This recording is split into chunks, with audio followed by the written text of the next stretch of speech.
चंचल बेटा, अभी के अभी उस नालायक को फोन करके यहाँ पर बुला ले। ठीक है माँ, मैं अभी कॉल करती हूँ भाभी को। फिर चंचल के फोन करने पर निधि फौरन घर आ जाती है। अरे क्या हुआ माँ जी? चंचल ने मुझे कहा कि जल्दी से आ जाओ, बहुत अर्जेंट है। सब ठीक तो है ना घर पर? नहीं, कुछ भी ठीक नहीं है। अरे तू अगर अपने मायके 2 दिनों के लिए रहने जा रही है तो उसके लिए तूने मुझसे इजाजत क्यों नहीं ली? जरूरी नहीं लगा क्या तुझे? वैसी बात नहीं है माँ जी, अचानक से लास्ट मिनट पर प्लान बन गया और मैं चंचल को तो बताकर ही गई थी ना। अरे लेकिन बड़ों की भी अनुमति लेना जरूरी है कि नहीं? बता मुझे। जा जाकर भी तो 2 दिनों के लिए गई है, और वो भी किस लिए? अपनी माँ का जन्मदिन और माता पिता की सालगिरह का जश्न मनाने के लिए। अरे तेरे माँ बाप भी क्या बोरा गए हैं क्या, जो इस उम्र में ये सब कर रहे हैं? माफ कीजिएगा माँ जी, लेकिन आप मेरे माँ पापा के लिए ऐसे नहीं बोल सकती। और आपसे किसने कहा है कि उम्र हो जाने पर एक व्यक्ति जन्मदिन या सालगिरह जैसे जश्न नहीं मना सकता? उल्टा हमें अपने जन्म का और अपने रिश्तों का जश्न जरूर मनाना चाहिए। पर अगर आप इन सब में नहीं मानती, इसका मतलब ये थोड़ी ना है कि बाकी लोग भी जश्न मनाना बंद कर दे। बहुत कैची की तरह चल रही है तेरी जबान आजकल। इसी दिन इसे काट कर फेंक दूंगी मैं। नहीं माँ जी, मैं अपनी जबान तेज नहीं चलाती, जो है बस वही बोल रही हूँ। तो मना लिया ना आज जन्मदिन, तो यहीं पर रुक जा। अब वापस मायके जाने की कोई जरूरत नहीं है। क्या? हाँ, और अगर तुझे वहां पर जाना ही है तो हमेशा हमेशा के लिए चली जा। अरे लोग क्या बोलेंगे? अभी अभी शादी हुई है और बहू को तो देखो, 2 दिनों के लिए अपने मायके भी रहने चली गई। कितनी बेबाक है लड़की। अरे पर माँ जी। पर वर कुछ नहीं सुनना मुझे, बहुत बोल गई तू। लेकिन अब और नहीं। अब निधि को ना चाहकर भी अपने ससुराल में रुकना ही पड़ता है, और वो बेचारी तो ये सब अपने प्यार के लिए और अपने मायके की इज्जत के लिए कर रही होती है। लेकिन जब ये सारी बातें यश को पता चलती है तब उसे बहुत गुस्सा आता है। फिर एक दिन, यार निधि, जल्दी से नाश्ता दे दो, पेट में चूहे दौड़ रहे हैं मेरे। तुम भी ना यश, एक नंबर के शैतान हो और कब से चिल्लाए जा रहे हो। मेरे पास एक ही हाथ है और वैसे भी मैं ये सब फटाफट ही कर रही हूँ, और इससे ज्यादा अगर मैंने जल्दबाजी की तो मेरा हाथ जल जाएगा। ओके बाबा, आराम से करो। अपने पति से बात करने का ये क्या तरीका है बहू? अरे जब देखो तब इसे नाम से पुकारती रहती हो, और तो और उसे उल्टा भी बोलती हो। अरे तुम्हें तमीज नाम की कोई चीज है कि नहीं? पर पापा जी, हम दोनों तो एक दूसरे के साथ पहले से ही ऐसे बात करते आ रहे हैं, इसमें क्या नया है भला? हाँ पापा, हम दोनों पति पत्नी होने से पहले अच्छे दोस्त थे, इसलिए हमारे लिए ये सब नॉर्मल बात है। अरे ये बातें तुम दोनों के लिए नॉर्मल होगी, लेकिन दुनिया वालों के लिए नहीं। और आज तो ये सरेआम घर में बोल रही है, लेकिन कल को अगर किसी बाहर वाले ने सुन लिया तो वो लोग क्या सोचेंगे और क्या इज्जत रह जाएगी हमारी? इसके बारे में कभी कुछ सोचा है क्या तुम लोगों ने? बेवकूफ कहीं के।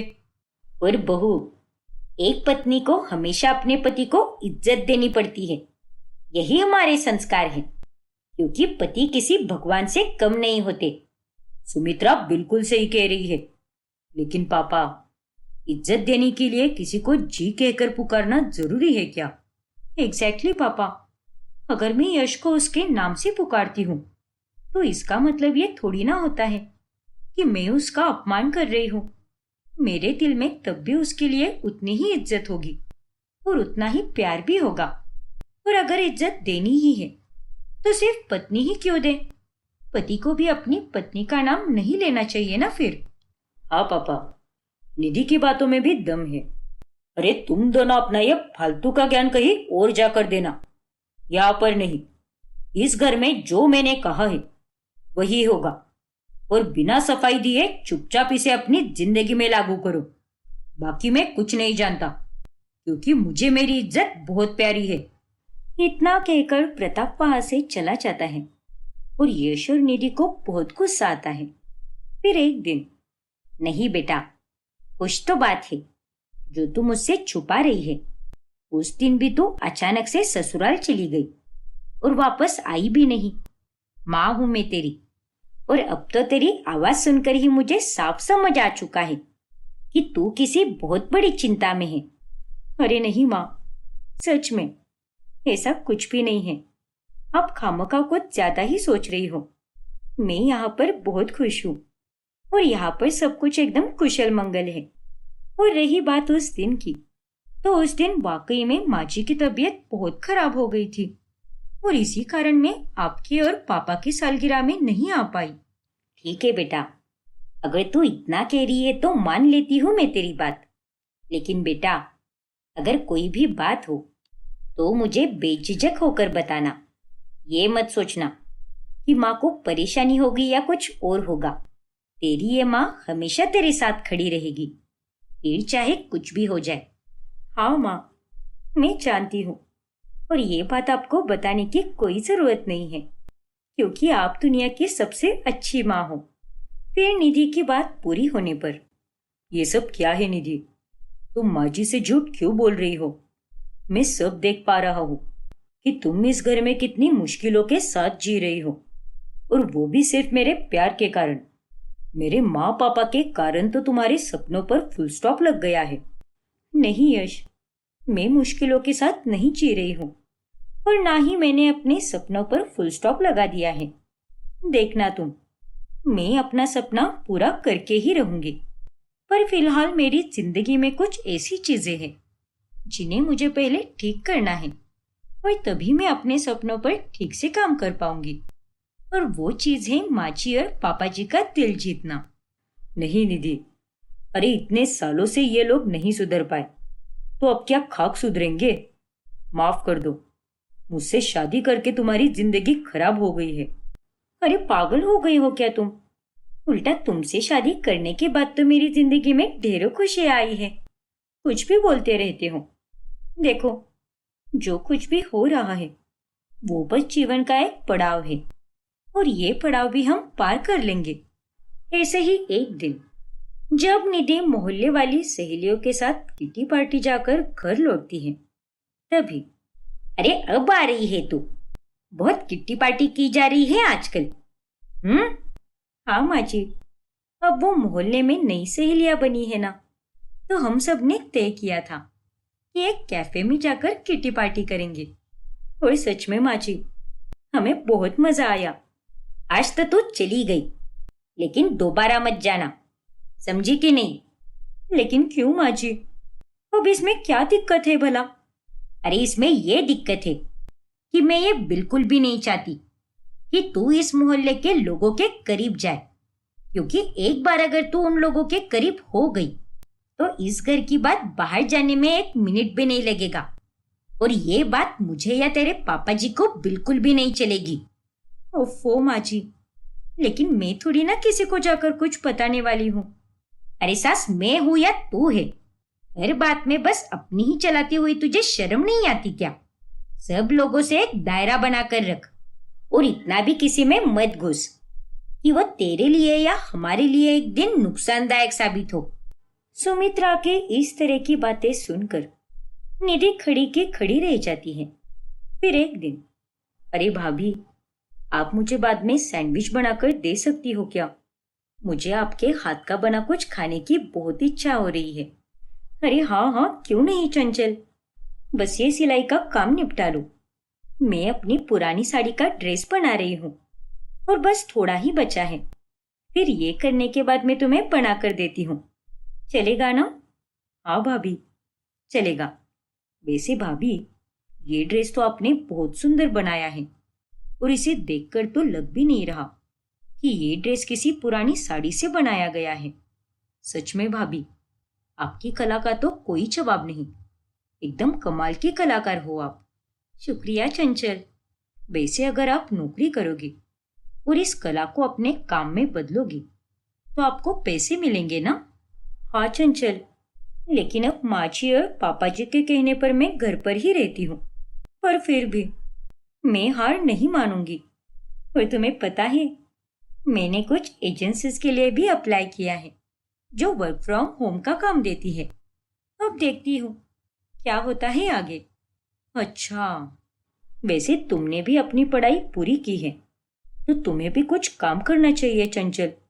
अरे इस तरह घर पर खाली बैठने से अच्छा तो यही होगा ना कि किसी काम में व्यस्त रहो। उतना ही तुम्हारा वक्त भी निकल जाएगा और दो पैसे भी आएंगे तुम्हारे पास, और साथ ही तुम कई सारी नई चीजें भी सीखोगी। हाँ भाभी, आपने ये बात तो एकदम सही कही है। लेकिन फिर भी पापा और भैया है ना कमाने वाले, तो पैसों की कोई चिंता नहीं है। अब बस अगले साल मेरी शादी करा दी जाएगी, फिर उसके बाद मेरा खर्चा मेरा पति उठाएगा। अरे नहीं चंचल, ऐसी सोच मत रखो, ये बहुत गलत बात है। अरे आगे का तो हम कुछ भी नहीं कह सकते कि हमारे साथ कब क्या हो जाए, और इसीलिए जीवन में आत्मनिर्भर होना बहुत जरूरी है, और खास करके पैसों के मामले में, क्योंकि इस दुनिया में कोई भी तुम्हें संभालने वाला नहीं आने वाला। भगवान ना करे कल को अगर तुम अकेली पड़ जाओ तब तुम क्या करोगी। लेकिन इसके बारे में तो मैंने आज तक कभी नहीं सोचा। अरे तो इसीलिए मैं तुम्हें सोचने के लिए कह रही हूँ। अरे तुम बस उस बुलबुले में कैद हो जिसमें तुम्हें माँ जी और पापा जी ने कैद करके रखा है। उसे तोड़कर बाहर निकलो चंचल, और सच सच बताओ, तुम घर पर खाली रहकर बोर नहीं हो जाती क्या? और तुम्हें मन नहीं करता कि इस घर से बाहर निकल जाओ, चार लोगों से बात करूं, थोड़ी खुली सांस ले लूं? जी भाभी, आपने बिल्कुल सही कहा। मुझे भी ये सब महसूस होता है, पर मैं तो किसी को नहीं बताती। लेकिन आज तो आपने मेरे दिल की बात पढ़ ली। अरे तो मैं इतने दिनों से वही तो कह रही हूँ कि अपनी खुशियों को चुनो। मैं तो इस घर की बहू हूँ, लेकिन तुम तो बेटी हो ना, और किसे पता, तुम्हारे भविष्य को उज्जवल बनाने के लिए माँ जी और पापा जी तुम्हें एक मौका दे दे। निधि की बातें सुनकर चंचल की आंखें मानो खुल सी जाती हैं, और वो अब अपने करियर पर ध्यान देने लगती है, और वो कई सारी जगह पर नौकरी के लिए भी अप्लाई कर देती है। लेकिन ये सब देखकर सुमित्रा हैरान रह जाती है। अरे निगौड़ी, तेरा दिमाग तो ठिकाने पर है ना? अगर तेरे पापा ने तुझे ये सब करते हुए देख लिया तो वो तेरे साथ क्या करेंगे ये तो अच्छे से जानती है। लेकिन माँ, मुझे भी काम करना है, आत्मनिर्भर बनना है। अरे ओ बेवकूफ, ये कौन सी आत्मा घुस गई है तेरे अंदर? तेरी जिंदगी बस शादी करके घर गृहस्थी बनाने में है, और ये काम दाम हम औरतों के बस की बात नहीं है।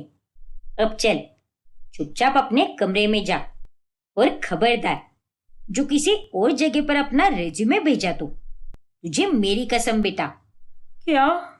चंचल अब मजबूर हो जाती है। फिर कुछ दिनों के बाद अचानक से निधि को इंडिया के टॉप डिजाइनर से कॉल आता है, और उन्हें उसकी डिजाइन पसंद आने के कारण वो उसे हायर करने का फैसला बना लेते हैं। क्या? हाँ पापा, मनीष मल्होत्रा, आपने नाम तो सुना ही होगा ना। और उन लोगों को निधि की डिजाइन बहुत पसंद आई है, और उन्होंने इसे अपनी टीम में लेने का फैसला किया है। और निधि, तुम्हारा अपने सपने की ओर कदम बढ़ाने का समय आ गया है। अरे चुप रहो तुम, कोई कदम नहीं बढ़ाएगा आगे। और तू सटिया गया है क्या? मैंने पहले भी कहा था और आज वापस वही कहूंगा कि बहू घर के बाहर कोई काम नहीं करेगी। लेकिन पापा, पहले की बात अलग थी। पहले तो निधि एक मामूली एजेंसी में काम करने जा रही थी, लेकिन अब उसे जिंदगी का एक बहुत बड़ा मौका मिला है। इसलिए प्लीज पापा, उसे जाने दीजिए ना। रहने दो यश, इट्स ओके। नहीं निधि, इट्स नॉट ओके। यश, बहू काम नहीं करेगी, और ये मेरा आखिरी फैसला है। बस बहुत हो गया पापा, हमेशा से आपके कारण हम सबको दबकर रहना पड़ता है। पहले तो मैंने निधि के साथ अन्याय होने दिया, लेकिन अब नहीं। अगर इस घर में निधि के सपनों की इज्जत नहीं होगी तो मैं और निधि यहाँ पर नहीं रहेंगे। चलो निधि, इस पर्दे में रहने वाले ससुराल से दूर चलो। हम दोनों अकेले रहेंगे और अपने जीवन की नई शुरुआत करेंगे। क्या? यश का ये फैसला सुनकर सभी लोग हैरान रह जाते हैं। अब आगे क्या होगा जानने के लिए हमारा अगला भाग देखना ना भूलें। और अगर आपने हमारा चैनल सब्सक्राइब नहीं किया है तो अभी सब्सक्राइब कीजिए और बेल आइकॉन दबाना ना भूलें। जब अर्जुन और इशिता दोनों घर के बाहर निकलते हैं तभी, चलो इशिका, जल्दी से कार में बैठ जाओ। नहीं अर्जुन, कार में बैठने से पहले मुझे तुमसे कुछ पूछना है। तो पूछो ना मेरी जान, क्या पूछना है तुम्हें? ये रूही कौन है? रूही? अरे वो तो मेरी अच्छी दोस्त है बाबा। बस कुछ दिनों पहले ही हमारी दोस्ती हुई है। लेकिन तुम्हें उसके बारे में कैसे पता चला? माफ करना अर्जुन, लेकिन जब तुम नहा रहे थे तब मैंने तुम्हारा फोन चेक किया था और उसमें मैंने तुम्हारे और रूही के चैट्स पढ़े।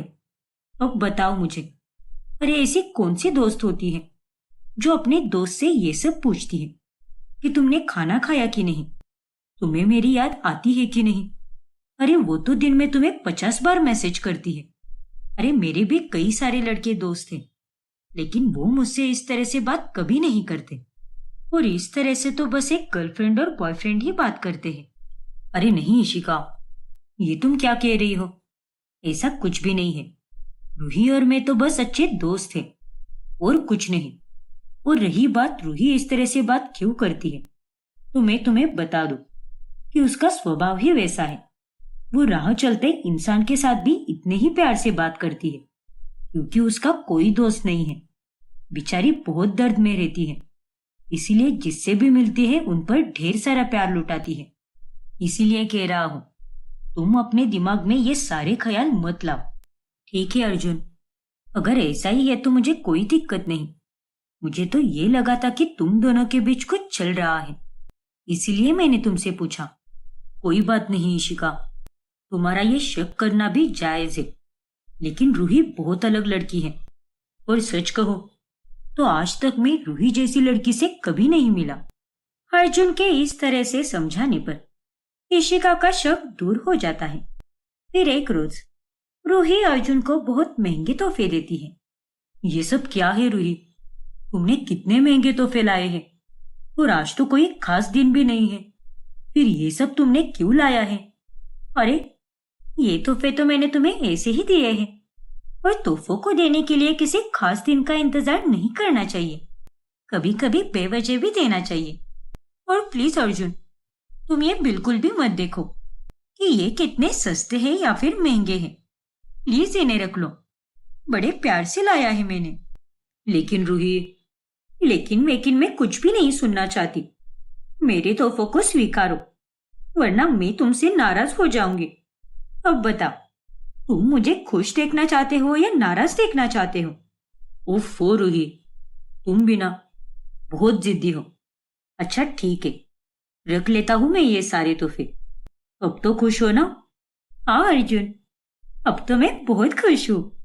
वही दूसरी तरफ इशिका और अर्जुन की शादी की तारीख तय हो जाती है। लो बच्चों, मुंह मीठा करो एक दूसरे का। आज से लेकर 1 महीने बाद तुम दोनों की शादी होगी।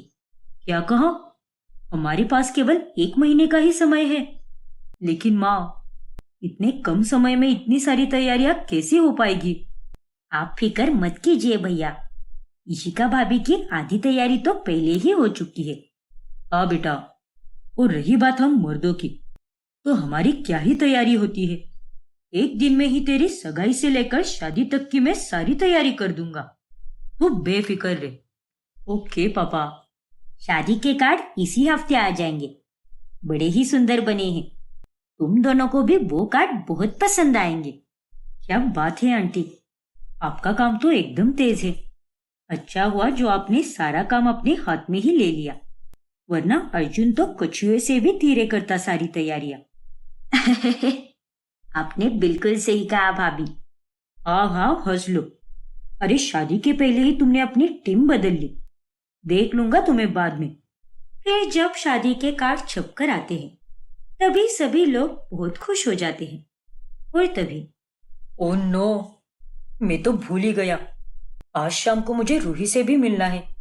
मैं रूही के लिए भी एक कार्ड लेकर जाता हूँ। कभी ठीक से मौका ही नहीं मिला उसे मेरे और इशिका के बारे में बताने का, लेकिन आज बताऊंगा भी और ये कार्ड भी दूंगा। आखिर रूही अब मेरी अच्छी दोस्त बन चुकी है और उसका मेरी शादी में शामिल होना तो बनता ही है। फिर अर्जुन रूही से मिलने चला जाता है, लेकिन वहां पर रूही रो रही होती है और उसे रोते हुए देखकर अर्जुन अपनी शादी का कार्ड गाड़ी में ही रख देता है। लगता है ये सही मौका नहीं है, शायद वो किसी परेशानी में है। मैं ये कार्ड इसे बाद में दे दूंगा। फिर अर्जुन रूही के पास चला जाता है और वो उसे सांत्वना देता है। अब क्या हुआ रूही? किसी ने कुछ बोला क्या तुम्हें? कहीं तुम अपने पापा के पास तो नहीं गई थी ना? रूही, प्लीज कुछ तो बोलो यार। मेरा और मम्मा का फिर से झगड़ा हो गया। वो कभी मुझे समझ कर नहीं लेती, बस मुझ पर चिल्लाती ही रहती है। या मैं इतनी बुरी हूं क्या? नहीं रूही, तुम बहुत अच्छी हो। देखो, वो तुम्हारी मम्मा है, तो कभी कभी उनकी भी सुन लिया करो ना। नहीं अर्जुन, तुम नहीं समझोगे। वो सिर्फ मेरी कहने के लिए माँ है। बस एक जिम्मेदारी के तौर पर वो मुझे संभालती है। ओफो, खैर चलो, अब मैं आ गया हूं ना, तो रोना बंद करो। रोते हुए तुम बिल्कुल भी अच्छी नहीं लगती। ठीक है अर्जुन, चलो। अर्जुन का चेहरा देखकर रूही मुस्कुराने लगती है और वो अपना सारा दुख भूल जाती है। और बातों ही बातों में अर्जुन उसे अपनी और इशिका की शादी का कार्ड देना भूल ही जाता है। ऐसे ही कई दिन गुजरते जाते हैं और रूही पूरी तरह अर्जुन की दीवानी बन जाती है। लगता है सही समय आ गया है, अब मुझसे और रहा नहीं जाता। मैं अब अर्जुन से अपने प्यार का इजहार करके ही रहूंगी और उसे सब बता दूंगी। और मैं जानती हूँ कि वो हाँ ही कहेगा। उसे इस बात का एहसास नहीं हुआ है, लेकिन मैं जानती हूँ कहीं ना कहीं वो भी मुझसे उतना ही प्यार करता है जितना कि मैं उससे करती हूँ। वही दूसरी तरफ उसी दिन जब इशिका अर्जुन के कमरे में जाती है, ओ माय गॉड, अर्जुन के पास इतने महंगे महंगे तोहफे। लेकिन ये तोहफे इसे किसने दिए होंगे? आधे तो उसने खोले भी नहीं हैं, अभी तक बंद ही पड़े हैं। और ये क्या? इस पे तो एक नोट भी है। क्या लिखा है इस नोट में? थैंक यू अर्जुन, मेरी लाइफ में अचानक से आकर अंधेरे से रोशनी भरने के लिए। तुम्हारे आने से ये रोतड़ू रूही अब मुस्कुराने लगी है। तुम एक बहुत अच्छे दोस्त हो और मैं बहुत खुश नसीब हूँ कि तुम मुझे मिले, तुम्हारी प्यारी दोस्त रूही। अरे ये क्या? इस रूही की चिट्ठी पढ़कर तो ये साफ समझ आ रहा है कि वो अर्जुन से प्यार करने लगी है, लेकिन अर्जुन इस बात को क्यों नहीं समझ पा रहा? तभी वहां पर अर्जुन आता है। क्या हुआ इशिका? सब बाहर नाश्ते के लिए तुम्हारा इंतजार कर रहे हैं और तुम यहाँ पर क्या कर रही हो? और ये तोहफे? हाँ अर्जुन, मैं तुम्हारे तोहफे ही देख रही थी और इस नोट को भी देखा मैंने, जो तुम्हारे लिए तुम्हारी खास दोस्त रूही ने लिखा है। क्या उसमें एक नोट भी लिखा है क्या? मुझे तो पता ही नहीं था। क्या लिखा है इसमें? मैंने ये नोट पढ़ी ही नहीं यार। कितनी अच्छी दोस्त है ना वो। इतने महंगे तोहफे दिए हैं उसने मुझे, वो भी बिना किसी वजह के। ये तुम क्या कह रहे हो अर्जुन? तुम्हें नहीं लगता क्या कि वो तुमसे प्यार करने लगी है? नहीं इशिका, ये तुम कैसी बेतुकी बातें कर रही हो? और ऐसा कैसे हो सकता है? इससे पहले भी मैंने तुम्हें कितनी बार कहा है कि वो सिर्फ मेरी अच्छी दोस्त है और मैं सिर्फ तुमसे ही प्यार करता हूँ बाबा। और अब कुछ ही दिनों की बात है, तुम मेरी गर्लफ्रेंड से बीवी बन जाओगी। मैं कोई बेतुकी बातें नहीं कर रही अर्जुन, यही सच्चाई है। मुझे एक बात बता, क्या रूही को तुम्हारे और मेरे बारे में पता है? नहीं शिका, उसे मैं उस दिन कार्ड देने ही वाला था, लेकिन उस दिन वो रो रही थी। उसका उसकी मम्मा के साथ झगड़ा हो गया था, इसीलिए मैं उसे कार्ड नहीं दे पाया। पता नहीं क्यों, लेकिन उसे बताने का कभी मौका ही नहीं मिला मुझे। और जब मैंने सोचा कि आज तुम्हारे और मेरे बारे में उसे बताओ, तब उस दिन उस बेचारी का मूड ही खराब था। तो फिर मेरा शक सही है अर्जुन। तुम भले ही ना समझ पाओ, लेकिन एक लड़की होने के नाते मैं सब समझ रही हूँ। कोई लड़की अपने दोस्त के लिए इतना सब नहीं करती। एक काम करो, तुम उसे हमारे बारे में बताओ, फिर देखना कैसे उसके हाव भाव बदल जाएंगे। अच्छा ठीक है बाबा, मैं आज ही उससे मिलने वाला हूँ। उसने कहा है कि उससे भी मुझसे कोई जरूरी बात करनी है और तभी मैं उसे हमारी शादी के बारे में भी बता दूंगा। लेकिन सच कहूं तो मुझे ऐसा बिल्कुल भी नहीं लगता कि वो मुझसे प्यार करती है। कल शाम होने पर अर्जुन रूही से मिलने जाता है और तभी, अरे अर्जुन, तुमने मैसेज पर बताया कि तुम्हें मुझसे कोई जरूरी बात करनी है और पहले तुम कहो, उसके बाद ही मैं मेरी बात कहूंगी। नहीं रूही, पहले तुम अपनी बात बताओ, उसके बाद ही मैं अपनी बात बताऊंगा। अच्छा बाबा ठीक है, मैं ये कह रही थी कि दरअसल मुझे तुमसे प्यार हो गया है Arjun. I love you so much. जब से तुम मेरी जिंदगी में आए हो सब कुछ बदल गया है और अब मुझे जीने का मन करता है, वो भी सिर्फ तुम्हारे लिए। और मैं जानती हूँ कि तुम भी मेरे लिए वही जज्बात महसूस करते हो। नहीं रूही, ऐसा कुछ भी नहीं है। इशिका को इसी बात का डर था और वही बात सच हो गई। तुम सच में मुझसे प्यार करती हो। इशिका? कौन है ये इशिका? इशिका मेरी होने वाली बीवी है रूही। क्या? लेकिन तुमने मुझे ये सब पहले क्यों नहीं बताया? मैं तुम्हें बताने आया था रूही, लेकिन तब तुम्हारा मूड बहुत खराब था, इसलिए मैं तुमसे उस दिन कोई बात नहीं कर पाया और तुम्हारे दिए हुए तोहफों को देखकर इशिका को ही तुम पर शक हो गया और उसी ने मुझसे कहा कि रूही को जाकर हमारी शादी के बारे में बता दो। नहीं अर्जुन, ऐसा मत करो। मैं तुमसे बहुत प्यार करती हूँ अर्जुन, इतना जितना कि तुम सोच भी नहीं सकते। मैं तुम्हें कभी कोई तकलीफ नहीं होने दूंगी। एक अच्छी बीवी और बहू बनकर दिखाऊंगी और एक जिम्मेदारी बखूबी निभाऊंगी। प्लीज अर्जुन, प्लीज मुझे अपना लो। नहीं रूही, ये सब नहीं हो सकता, क्योंकि मैं तुमसे नहीं बल्कि इशिका से प्यार करता हूँ और अब कुछ ही दिनों बाद हमारी शादी होने वाली है। ये देखो हमारी शादी का कार्ड। वो कार्ड देखकर रूही पूरी तरह टूट जाती है। देखो रूही, मैं तुम्हारे जज्बातों का सम्मान करता हूँ, लेकिन मैं तुम्हारे साथ आगे किसी भी तरह का कोई रिश्ता नहीं रख पाऊंगा। माफ करना मुझे और हमेशा सुखी रहना। नहीं अर्जुन, प्लीज ऐसा मत बोलो। देखो, अगर तुम्हें मेरे साथ प्यार व्यार का रिश्ता नहीं रखना तो मत रखो।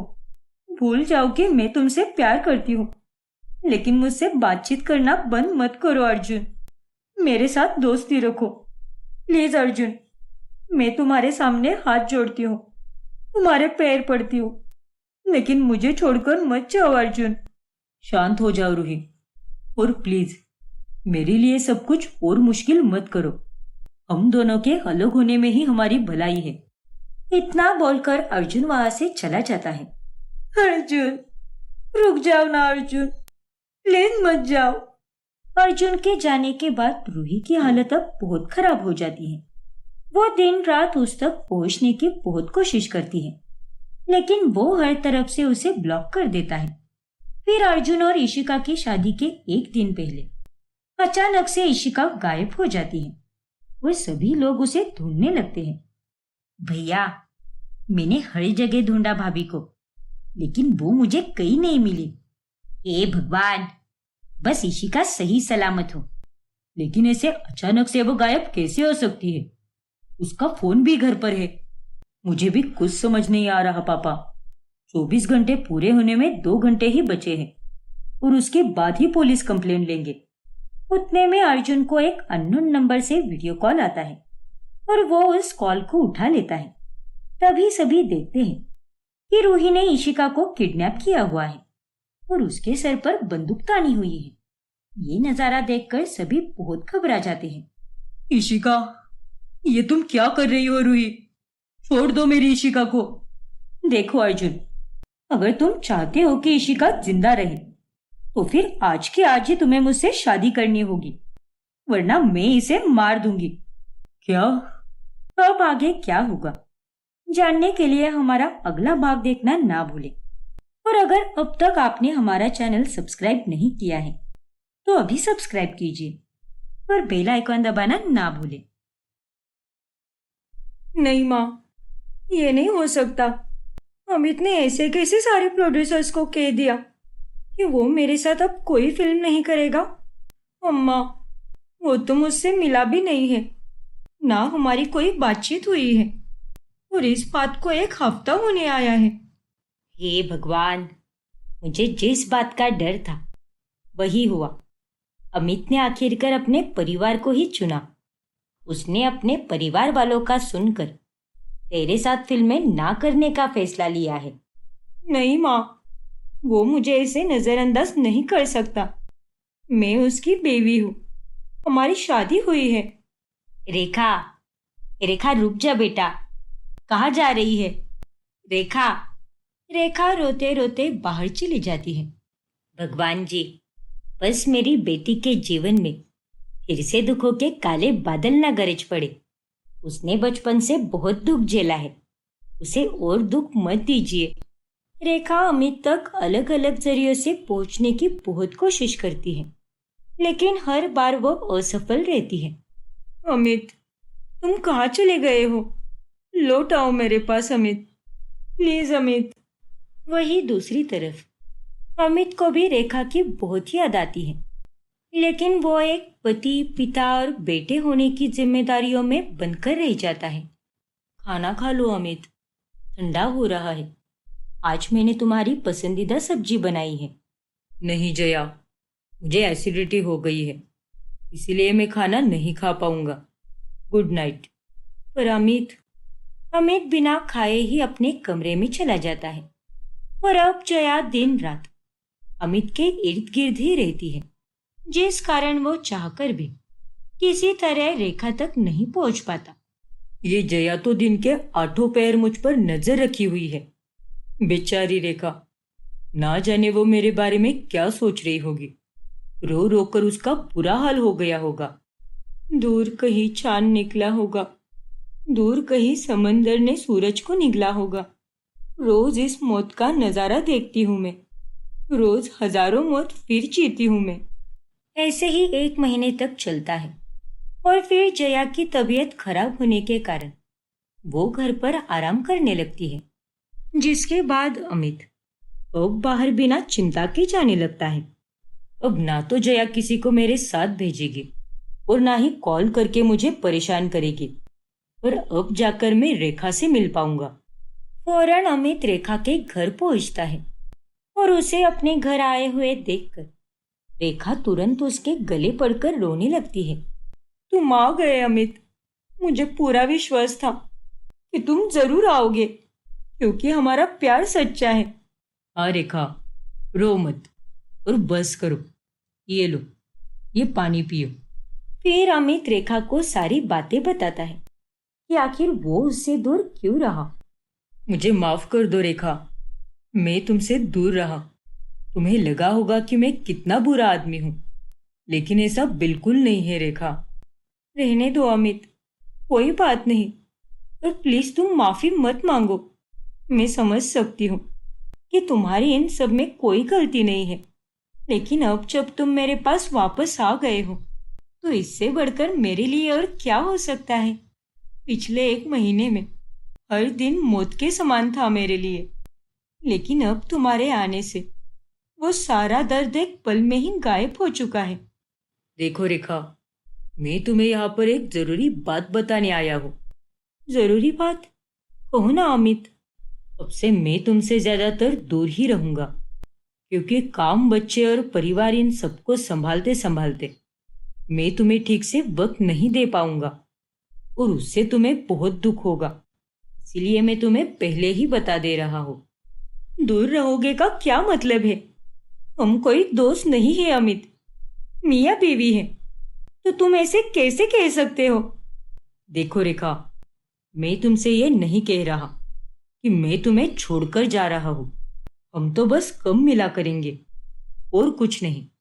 पर अमित, अब मुझे निकलना होगा रेखा। स्टूडियो में मीटिंग के बाद घर पर जल्दी पहुंचना है। तुम अपना ख्याल रखना, और कुछ भी लगे तो मेरे दोस्त को या ड्राइवर को बोल देना। लेकिन उनके अलावा किसी तक पहुंचने की कोई कोशिश मत करना, वरना बहुत मुसीबत हो जाएगी। बाय। अमित, 1 मिनट अमित, मेरी बात तो सुनते जाओ।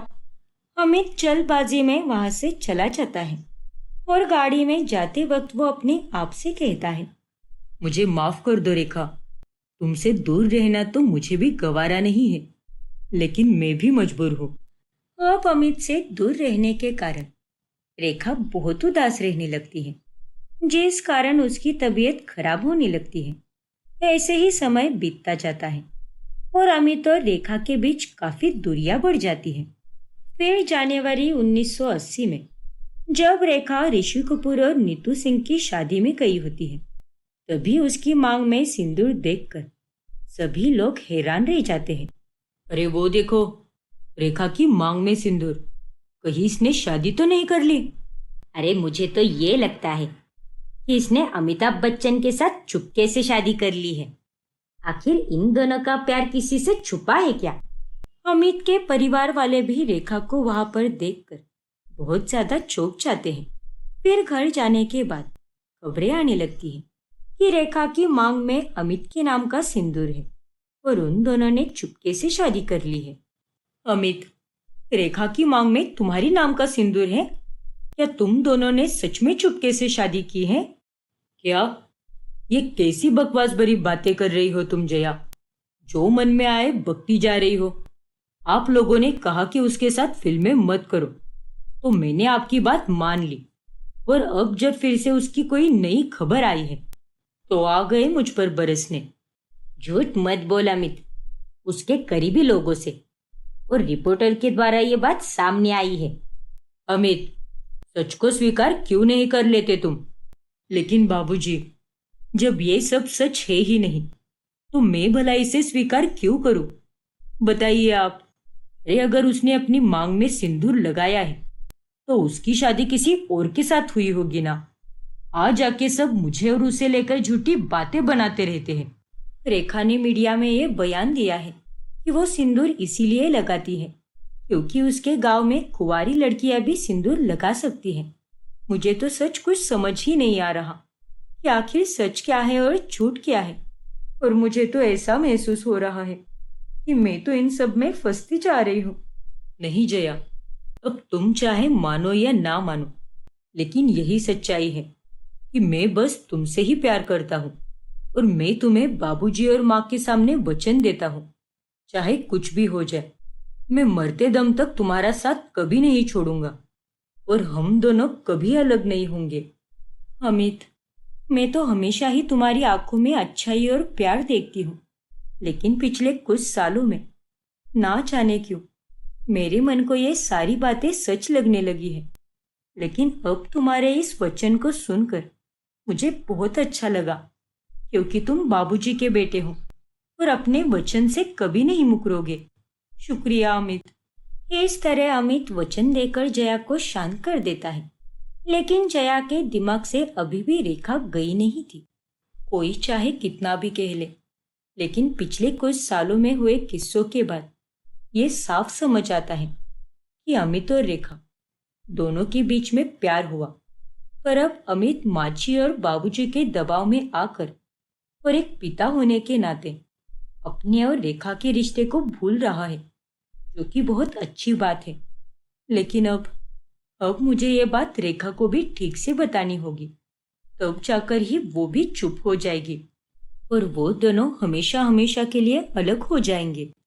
फिर एक रोज जब अमित बाबूजी और तेजी के साथ गांव गया होता है, तभी जया रेखा को अपने घर पर डिनर के लिए बुलाती है और उसका इनविटेशन लेटर देखकर रेखा के होश उड़ जाते हैं। हाँ माँ, जया ने मुझे आज डिनर पर बुलाया है। लेकिन क्यों बेटा? अमित ने तो तुझे एक तरह से छोड़ ही दिया है। वो बस महीने में एक बार तुझसे बात करता है, फिर अब जया तुझे डिनर पर क्यों बुला रही है? पता नहीं अम्मा, लेकिन वो मुझ पर चिल्लाई तो। अम्मा, मुझे बहुत डर लग रहा है, क्या करूं मैं? देख बेटा, तूने प्यार किया है तो डर क्यों रही है? तू अपनी तरफ से कभी गलत नहीं थी, तूने अमित के साथ रिश्ता बनाया है, लेकिन इस रिश्ते से तूने जानबूझकर कभी किसी को तकलीफ नहीं दी है। तो तू घबरा क्यों रही है? जा बेटा, मिल ले जया से। पर अम्मा। देख बेटा, तू बुरा क्यों सोच रही है? अरे ऐसा भी तो हो सकता है ना कि वो तुझसे प्यार से बात करे। आखिरकार तुम दोनों एक समय पर अच्छी सहेलियां थी। बहुत हिम्मत जुटाकर रेखा उस रात जया के पास जाती है। जया भी रेखा के साथ डिनर करती है और बहुत अच्छे से बात करती है। तुम्हारा घर तो बहुत ही सुंदर है जया, ये कलर भी कितने सुंदर लग रहे हैं। शुक्रिया रेखा, वैसे खाना अच्छा तो बना है ना? क्योंकि आज का खाना मैंने बनाया है। क्या बात है जया, सच में खाना बहुत ही अच्छा बना है। लेकिन घर में इतने नौकर चाकर होने के बाद भी तुमने इतनी मेहनत क्यों ली? अब खास लोगों के लिए इतना तो कर ही सकते हैं ना। और वैसे भी सभी गांव गए हैं, तो इसीलिए मैं अकेली ही हूँ। फिर सोचा कि चलो रेखा और मेरे लिए कुछ खास बनाती हूँ। That's so sweet of you Jaya, thank you so much. सभी गांव गए हैं, इसका मतलब अमित भी गांव गया होगा। जया और रेखा के बीच ढेरों विषयों पर बातचीत होती है, सिवाय अमित के। फिर रेखा को घर के बाहर गेट तक छोड़ते समय, चलो रेखा, बहुत जल्द मिलते हैं। हाँ जया, वैसे रेखा एक बात कहनी थी। हाँ कहो ना जया। मैं अमित को कभी नहीं छोड़ूंगी और ना ही वो मुझे छोड़ेंगे, क्योंकि उसने मुझे और अपने परिवार को ये वचन दिया है। जया की ये बातें सुनकर रेखा एकदम हैरान रह जाती है। वो अब पूरी तरह से टूट जाती है और उसकी रातें बस रोने बिलखने में ही गुजरने लगती है। क्यों क्यों क्यों क्यों? अगर मेरी किस्मत में फिर यही दर्द लिखा था तो क्यों मिलवाया मुझे अपने अमित जी से? रेखा की ये हालत देखकर पुष्पावली की चिंता पहले से और ज्यादा बढ़ जाती है। रेखा, अभी तो बाहर आ जा बेटा। 3 दिन से तू अपने कमरे में ही बैठी है। आखिर कब तक यूं रोती रहेगी? जब तक अमित नहीं आ जाता। अम्मा, मुझे अमित चाहिए, मुझे उससे मिलना है। अम्मा, कुछ तो करो ना प्लीज। अम्मा, मैं सांस भी लेती हूँ तो घुटन महसूस होती है। सब खत्म हो रहा है अम्मा, उससे पहले बचा लो हमारे रिश्ते को। अमित ने जया को वचन दिया है और वो समय के साथ मुझसे दूर होता जा रहा है, लेकिन मैं उसके बिना क्या करूंगी अम्मा? बस मेरी बच्ची बस। लेकिन इतना सब होने के बाद भी रेखा ने अमित से प्यार करना नहीं छोड़ा। फिर अचानक से 1980 में यश चोपड़ा नाम के एक मशहूर डायरेक्टर ने रेखा से मुलाकात की और एक बहुत बड़ा फैसला सुनाया। क्या? हाँ रेखा, मैं यही चाहता हूँ कि मेरी आने वाली फिल्म सिलसिला के लिए तुम, अमित और जया एक साथ काम करो, क्योंकि ये कहानी तुम तीनों की ही जिंदगी पर होगी। ये आप क्या कह रहे हैं यश साहब? ये नामुमकिन है। इतना कहकर रेखा वहां से चली जाती है और जया भी सिलसिला के लिए साफ इनकार कर देती है। लेकिन अमित के दिमाग में कुछ और ही था। इस फिल्म को बनना ही चाहिए और इसमें हम तीनों का ही होना बहुत जरूरी है। इससे दर्शकों के मन में रेखा और मेरे अफेयर के बारे में जो भी बात है वो बात निकल जाएगी, क्योंकि अगर हमने इनकार कर दिया तो लोग तो यही समझेंगे कि इन्होंने जानबूझकर इनकार किया है। इसीलिए अब अमित खास तौर पर रेखा और जया को समझाता है और इस फिल्म को करने के लिए उन्हें मना लेता है। ठीक है अमित, मैं इस फिल्म को करने के लिए राजी हूँ, क्योंकि इस फिल्म के अंत में तुम अपने प्यार को छोड़कर मेरे पास, यानी अपनी बीवी के पास ही आते हो, और यही बात मुझे इस फिल्म की पसंद आई। सिलसिला की शूटिंग शुरू हो जाती है, लेकिन सेट पर हमेशा गर्मा गर्मी ही रहती है। जैसे तैसे फिल्म बन भी जाती है, लेकिन इतनी सुर्खियां बटोरने के बाद भी ये फिल्म फ्लॉप हो जाती है। ये फिल्म रेखा और अमित के साथ में आखिरी फिल्म थी। फिर एक दिन, रेखा, तेरे लिए ये खत और गुलाब के फूल आए हैं। अमित ने भेजा है इसे। क्या? अमित ने मेरे लिए खत और फूल भेजे हैं? रेखा, माफ करना, लेकिन ये मेरा तुम्हें आखिरी खत है। आज के बाद हम कभी नहीं मिलेंगे, क्योंकि हमारी भलाई के लिए हमारा अलग होना ही सही होगा। क्या? वो खत पढ़कर रेखा एकदम चौंक जाती है। अब आगे क्या होगा जानने के लिए हमारा अगला भाग देखना ना भूलें। और अगर आपने हमारा चैनल सब्सक्राइब नहीं किया है तो अभी सब्सक्राइब कीजिए और बेल आइकॉन दबाना ना भूलें।